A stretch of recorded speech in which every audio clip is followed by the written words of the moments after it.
Top quality और consistent performance के लिए सिर्फ सिल्वर पंप। टॉप क्वालिटी और कंसिस्टेंट परफॉर्मेंस के लिए सिर्फ सिल्वर पंप, नाम याद रखना।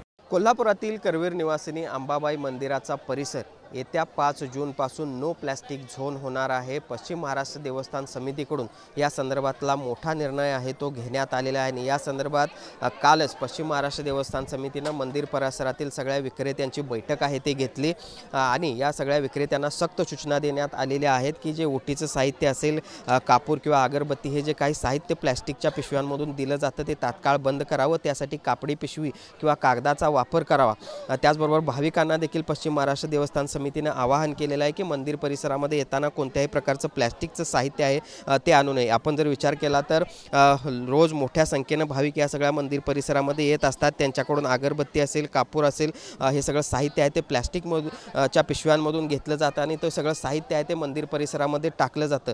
या सगळ्यामुळे परिसरामध्ये अस्वच्छता तर होतेच, त्याचबरोबर प्रदूषणाला देखील हातभार मिळतोय आणि म्हणूनच पश्चिम महाराष्ट्र देवस्थान समितीने हा एक मोठा निर्णय घेतला आहे असं म्हणावं लागेल आणि त्यामुळे येत्या 5 जूनपासून या सगळ्या प्लॅस्टिक बंदीची अंमलबजावणी या सगळ्या मंदिर परिसरामध्ये केली जाणार आहे। महाराष्ट्र सरकारने ज्या पद्धतीने प्लॅस्टिकच्या निर्बंधाबाबत कठोर भूमिका घ्यायला सुरुवात केलेली आहे आणि त्याचाच एक भाग म्हणून कुठेतरी पश्चिम महाराष्ट्र देवस्थान समितीने देखील हा निर्णय घेतलेला आहे। मात्र असं जरी असलं तरी दुकानदारांना देखील काही प्रमाणामध्ये समस्यांना या सगळ्यामुळे तोंड द्यावं लागणार आहे, कारण पेढे असतील किंवा इतर जे प्रसादाचं साहित्य आहे, जे खराब होणारं साहित्य असतं ते कशामध्ये ठेवायचं किंवा ते पॅकिंग कशामध्ये करायचं हा एक प्रश्न आता या सगळ्या विक्रेत्यांपुढे पडलेला पाहायला मिळतो आणि त्यामुळे त्यावर देखील एक तोडगा देवस्थान समितीने काढावा अशा पद्धतीची मागणी इथल्या विक्रेत्यांकडून होताना आपल्याला पाहायला मिळते। मात्र एकूणच जर आपण बघितलं तर येत्या 5 जूनपासून हा सगळा मंदिर परिसर आहे तो मात्र नो प्लॅस्टिक झोन होणार आहे।